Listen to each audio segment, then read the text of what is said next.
मसीह के वचनों के ऊपर चलने वाले, मसीह पर ईमान विश्वास करने वाले प्रिय भाई बहनों, आज का वचन यशायाह नबी की पुस्तक उसका 40 अध्याय 1 से 8 पद हमने पढ़ा। और यहाँ किस विषय में यहाँ बताया गया है, किस विषय को लेकर यहाँ चर्चा किया गया है। यशायाह नबी यहाँ किस बात को लेकर के भविष्यवाणी कर रहा है, आपको मालूम है? यशायाह नबी किस बात को लेकर यहाँ भविष्यवाणी कर रहा है इस वचन में? क्योंकि इस्राएली लोग बाबुल के बंधुआई में चले गए थे। बाबुल का जो राजा था वो यरूशलेम से इस्राएलियों को, यहूदियों को उठाकर वो गुलामी के लिए वो ले गया था। क्यों ले गया था? क्योंकि इस्राएली लोग बार बार परमेश्वर के वचनों का अवहेलना करने लगे। परमेश्वर के वचन को वे लोग ठुकराने लगे। परमेश्वर ने इस्राएलियों के लिए इतना चमत्कार किया, इतनी बड़ी बड़ी काम दिखाई। 40 साल की यात्रा में इस्राएलियों के जीवन में कितने प्रकार की अद्भुत चमत्कार परमेश्वर ने किया था, लेकिन उस चमत्कार को देखते हुए भी इस्राएली परमेश्वर के उस अद्भुत कामों को वे भूल चुके थे और वे बार बार परमेश्वर के विरोध में, परमेश्वर के एगेंस्ट में वे लोग काम करते थे। परमेश्वर जो नहीं चाहता था उसी काम को इस्राएली लोग वे करते थे और इसलिए परमेश्वर को बहुत ही दुख पहुंचता था, परमेश्वर को तकलीफ होती थी। क्यों? क्योंकि इस्राएली जो परमेश्वर का चुना हुआ वंश है, परमेश्वर का प्रजा है, यही इस्राएली लोग जिसको परमेश्वर ने बनाया था ताकि यही इस्राएली लोग पूरी जगत में फैलकर परमेश्वर की कीर्ति गुणगान करने लगेंगे, परमेश्वर के महिमा को प्रकट करेंगे, पूरी दुनिया में चर्चा करेंगे। लेकिन ऐसा नहीं हुआ। लेकिन बार बार यही इस्राएली लोग परमेश्वर के विरोध में ये लोग क्या करते थे? परमेश्वर के हृदय को ठेस देते थे। ये लोग परमेश्वर जो नहीं चाहता था वही वे लोग करते थे।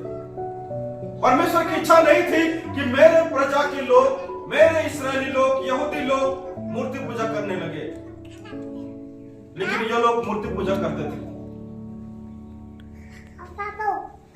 परमेश्वर चाहता था कि मैं ही उनका परमेश्वर हूंगा, लेकिन ऐसा नहीं हो पाया।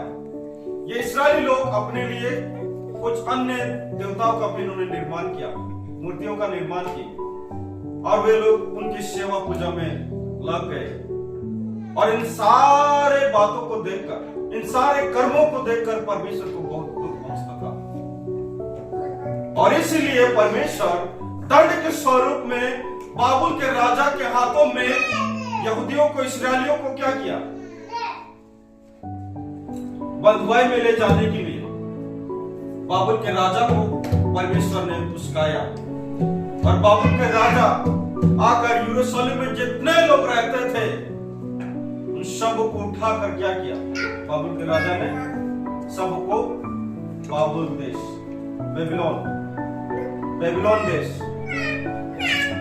बेबीलोन देश को ले गया गुलामी के लिए। यरूशलेम में जितने लोग थे सब गुलामी में चले गए, क्योंकि परमेश्वर हमेशा से इस्राएलियों को दंड देता रहा। क्यों दंड? इसलिए देता था ताकि वे उस सच्चे परमेश्वर को कहीं भूल ना जाए।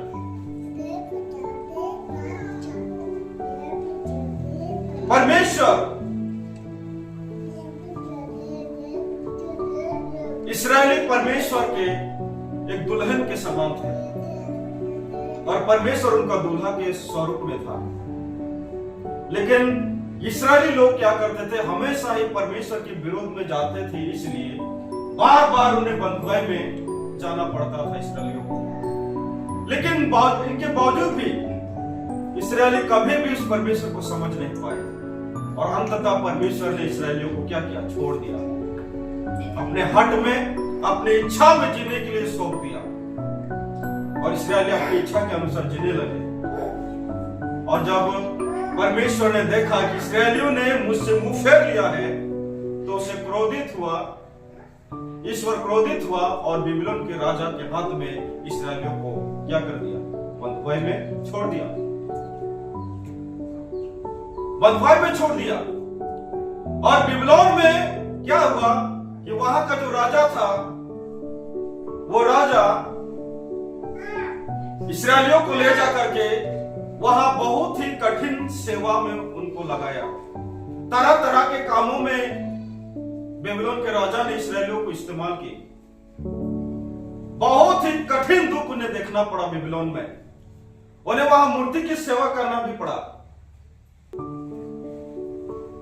हर प्रकार की गुलामी का काम बेबीलोन के राजा ने करवाया। और बहुत दिन तक इस्राएली जो थे बेबीलोन में बंधुआई में थे। और बहुत दिन बीतने के बाद इस्राएलियों को यह मालूम हुआ कि हमारा जो ईश्वर है वो हमसे कितना प्रेम करता है, वो हमारी कितना चिंता करता है। वो परमेश्वर जिसने हम सबों को अपना प्रजा, अपने चराई का भेड़ समझा, वो परमेश्वर हमारे लिए आज भी चिंता करता है। और इसलिए बेबीलोन में रहकर इस्राएली लोग वो दुहाई देने लगे परमेश्वर की। परमेश्वर को ये लोग पुकारने लगे कि हे परमेश्वर, हमें इस गुलामी से बचाइए। हे परमेश्वर, इस राजा के दंड से हमें बचाइए। हम यहाँ मर रहे हैं, सड़ रहे हैं, तरह तरह की गुलामी में हम फंसे हुए हैं। हमने तेरे दृष्टि में बुरा काम किया और इसलिए हम तेरी दुहाई देते हैं कि हमें इस गुलामी से हमें रक्षा कीजिए, बचाइए, ताकि हम फिर से तेरे नाम की सेवा, स्तुति, महिमा कर सके, तेरे नाम की बलिदान हम लोग चढ़ा सके। और क्या हुआ? बहुत समय के बाद परमेश्वर ने उनके शब्दों को सुना, उनकी आवाज को सुना। परमेश्वर उनके दुख और दर्द को महसूस की। उनकी दुहाई, उनका चिल्लाना प्रबल हुआ और परमेश्वर तक पहुंचा, स्वर्ग तक पहुंचा। और परमेश्वर ने उनको छुड़ाने के लिए, इस्राएलियों को छुड़ाने के लिए यशायाह नबी को नियुक्त करता है। और यशायाह नबी से कहता है कि देखो, मेरे प्रजा के शांति के दिन प्रकट है। अब ज्यादा देर नहीं करूंगा, मैं अपने इस्राएली जातियों को बेबीलोन देश से छुड़ाकर फिर से यरूशलेम में स्थापित करूंगा। यरूशलेम जो खंडहर हो चुका था। खंडहर क्यों हो चुका था? क्योंकि यरूशलेम में लड़ाइयां हुई और तमाम जो इस्राएली लोग थे, यहूदी लोग थे, सबको उठाकर कौन? नबूकदनेस्सर राजा बेबीलोन देश ले गया। और इसलिए यरूशलेम खंडहर हो चुका था, सुनसान हो चुका था, क्योंकि यरूशलेम में एक भी मनुष्य नहीं था। सबको उठाकर राजा ने कहां ले गया? कहां ले गया राजा? बेबीलोन देश में गुलामी के लिए इस्राएलियों को ले गया। और इसलिए यरूशलेम एक खंडहर के रूप में बन गया, सुनसान बन गया। जैसे कब्रिस्तान सुनसान रहता है कि नहीं? कब्रिस्तान जिस प्रकार से सुनसान रहता है, शमशान घाट, उसी रीति से यरूशलेम भी सुनसान हो चुका था, खंडहर बन चुका था। यरूशलेम नष्ट हो चुका था। बेबीलोन के राजा ने यरूशलेम को बर्बाद कर दिया था। उसकी सुंदरता बिगड़ चुकी थी यरूशलेम की। लेकिन परमेश्वर बेबीलोन में जो इतने भी इस्राएली जो गुलामी में थे, यहूदी लोग, उन्हें फिर से यरूशलेम में स्थापित करने के लिए उनके चिल्लाहट को परमेश्वर ने सुना, उनके प्रार्थना को परमेश्वर ने सुना। और यशायाह नबी को भविष्यवाणी करने के लिए कहता है कि मैं अपने लोगों का अधर्म को दूर करूंगा, उनका दंड को मैं क्या करूंगा? अंगीकार करूंगा। मैं उन्हें छुड़ा कर ले आऊंगा,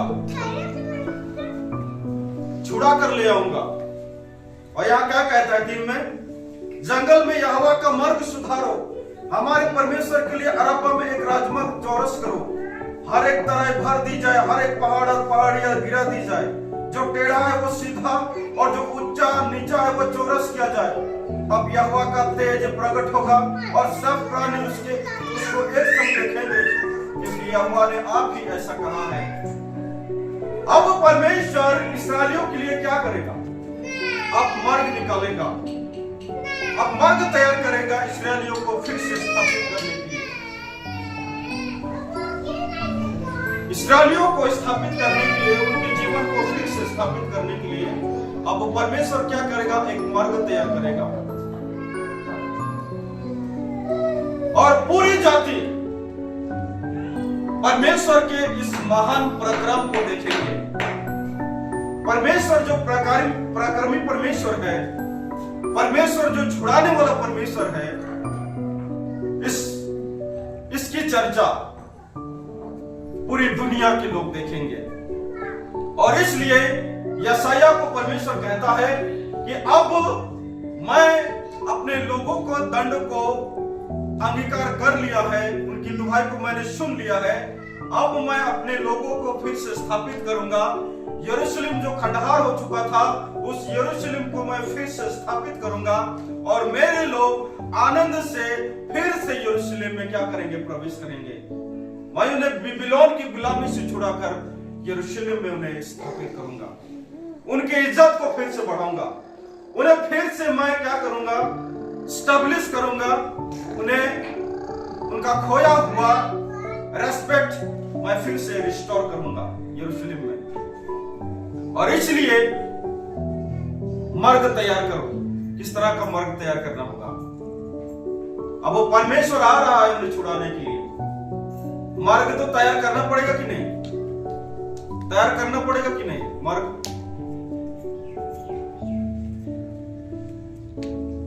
मान लीजिए किसी गांव में एक राजा का आगमन होने वाला है, एक राजा आने वाला है उस गांव को देखने के लिए।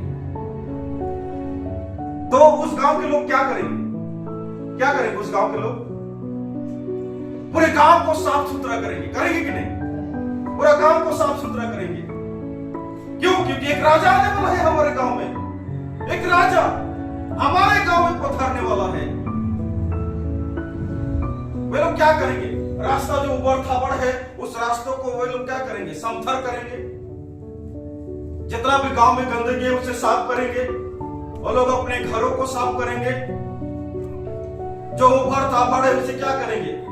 प्लान करेंगे, समथर करेंगे, क्योंकि राजा आने वाला है, राजा का आगमन आने वाला है। और अगर रास्ता ठीक नहीं है तो क्या होगा? पहले रास्ता ठीक करेंगे लोग, क्योंकि इस रास्ते में कौन आने वाला है? राजा का आगमन होने वाला है, होने वाला है कि नहीं? और इसलिए लोग पहले देखने के लिए आएंगे कि राजा जो जिस गांव में जाना चाहता है उस गांव का हालत कैसा है। अब वे लोग आकर देखेंगे कि रास्ता ठीक नहीं है, गांव का हालत ठीक नहीं है, तब क्या करेंगे लोग? सभी लोग मिलकर रास्ते को अच्छे करेंगे। जिस रास्ते में राजा का आगमन होगा, उबड़ खाबड़ रास्ता समथर किया जाएगा, हर एक तरह भर दी जाएगी। और जिस दिन राजा का आगमन होगा, कितना सुंदर और भव्य होगा वो दृश्य जिस दिन राजा का आगमन होगा। और इसी रीति से परमेश्वर भी जब अपने लोगों को देखने के लिए आएगा, अपने लोगों को छुड़ाने के लिए आएगा, तो वे क्या होगा? इसलिए यशायाह को कहता है कि जंगल में यहोवा का मार्ग सुधारो, क्योंकि परमेश्वर जो क्या है वो आने वाला है, वो छुड़ाने के लिए आने वाला है, अपने लोगों को छुड़ाने के लिए आने वाला है। और इसलिए जो टेढ़ा है वो सीधा किया जाए, जो ऊंचा है नीचा है वो चौरस किया जाए, क्योंकि परमेश्वर अपने लोगों को छुड़ाने के लिए आने वाला है और शांति का प्रचार करने वाला है परमेश्वर। इसी रीति से हमारे जीवन में भी परमेश्वर काम करता है। हमारे टेढ़े जीवन को ठीक करने के लिए परमेश्वर आने वाला है। हो सकता है हमारे जीवन में हमारा मार्ग टेढ़ा हो चुका है, हमारे जीवन में हम समथर पथ हमें मिल नहीं पा रहा है। ऐसे समय में परमेश्वर हमारे शब्दों को सुनेगा, हमारी दुआएं को सुनेगा, हमारी आवाज को सुनेगा, हमारी प्रार्थना को सुनेगा और हमारा उबड़ ताबड़ जीवन को क्या करेगा? परमेश्वर उसे समथर करेगा। ऊंचा नीचा मार्ग जो हमारे जीवन में है उसे क्या करेगा? परमेश्वर समान करेगा, सपाट करेगा परमेश्वर। जब हम इस्राएलियों के समान दुहाई देंगे, प्रार्थना करेंगे। इस्राएली बेबीलोन में जाकर उन्होंने उस दंड को देखा जो राजा ने उन्हें दिया। हर तरह की दुख और तकलीफ में उनका जीवन बेबीलोन में था। काफी कठिनाइयों का सामना करना पड़ा बेबीलोन में इस्राएलियों को, और इसलिए इस कठिनाई को देखकर उन्होंने परमेश्वर की दुहाई की कि परमेश्वर हमें इस गुलामी से हम क्या कीजिए, रक्षा कीजिए। और हम नहीं सह सकते हैं इतना दुख, इस राजा के तड़ना दुख और हमें ज्यादा सहन नहीं हो पा रहा है। और इसलिए इस्राएली लोग परमेश्वर की दुहाई देने लगे, और परमेश्वर ने उनके शब्दों को सुना, उनकी दुहाई को सुना, उनकी चिल्लाहट परमेश्वर तक पहुंचा, और परमेश्वर ने उन्हें छुड़ाने का वादा किया। और यशायाह नबी को नियुक्त करता है अपने लोगों को छुड़ाने के लिए, ताकि यशायाह के द्वारा बेबीलोन में जितने भी बंधुआई में थे वे फिर से बंधुआई से छूटकर वे फिर से यरूशलेम में वे लोग क्या कर सके, उनका जीवन फिर से बसाया जा सके यरूशलेम में। आज अगर हमारा गांव टूटा हुआ है, हमारा हृदय टूटा हुआ है, अगर हम दुआई देते हैं परमेश्वर को, तो परमेश्वर हमारे टूटे गांव को, टूटे नगर को, टूटे हृदय को स्थापित करने के लिए फिर से वो तैयार है। लेकिन कब? जब हम परमेश्वर की दुहाई देंगे। हमारी चिल्लाहट परमेश्वर के स्वर्ग तक पहुंचना चाहिए, तभी जाकर परमेश्वर हमारे टेढ़े जीवन को बदल सकता है। आज इस्राएलियों के समान ही हम बंधुआई में पड़े हुए हैं। किस प्रकार के बंधुआई में? हम पाप के बंधुआई में पड़े हुए हैं, अधर्म के बंधुआई में पड़े हुए हैं, नशे के बंधुआई में पड़े हुए हैं, जुगलखोर के बंधुआई में, बेईमानी के बंधुआई में हम लोग पड़े हुए हैं इस्राएलियों के समान। और ये बंधुआई उनके बंधुआई से कई गुना दंड के योग्य है। ये बंधुआई, आपको क्या लगता है? आज हमने प्रभु यीशु मसीह को अंगीकार किया है, बपतिस्मा ले लिया है, आज हम बंधुआई में नहीं है। अगर आप प्रभु यीशु मसीह को छोड़कर अलग जीवन जीते हैं, तो अब भी आप बंधुआई में पड़े हुए हैं इस्राएलियों के समान। ये लोग तो राजा के बंधुआई में थे, लेकिन हम पाप के बंधुआई में। पाप के बंधुआई में बहुत सारे लोगों का जीवन है, नशे के बंधुआई में बहुत सारे लोगों का जीवन है, बेईमानी के कामों में बहुत सारे लोगों का जीवन बंधुआई में, लड़ाई झगड़ा में बहुत सारे लोगों का जीवन बंधुआई में, व्यभिचार में बहुत सारे लोगों का जीवन बंधुआई में, गुलामी में। ऐसे बंधुआई से परमेश्वर ही हम सबों को बचा सकता है, और इन्हीं इस्राएलियों के समान फिर से हमें स्टेबलिश कर सकता है, फिर से हमें स्थापित कर सकता है। आप खुद सोचिए, आप किस प्रकार की बंधुआई में पड़े हुए हैं, किस तरह के बंधुआई में पड़े हुए हैं आप खुद सोचिए, और उस बंधुआई से निकलने की कोशिश स्वयं मत करिए। आप खुद बंधुआई से खुद नहीं निकल सकते। उस बंधुआई से निकलने के लिए प्रभु यीशु मसीह की आवश्यकता है आपके जीवन में, क्योंकि यह वो बंधुआई है जो कोढ़ रोग से भी डेंजरस है, कैंसर रोग से भी डेंजर है। ये रोग, ये बंधुआई, पाप की बंधुआई कैंसर रोग से भी बड़ा है, बेईमानी का बंधुआई कैंसर रोग से भी बड़ा है, नशे का बंधुआई कैंसर रोग से भी बड़ा है।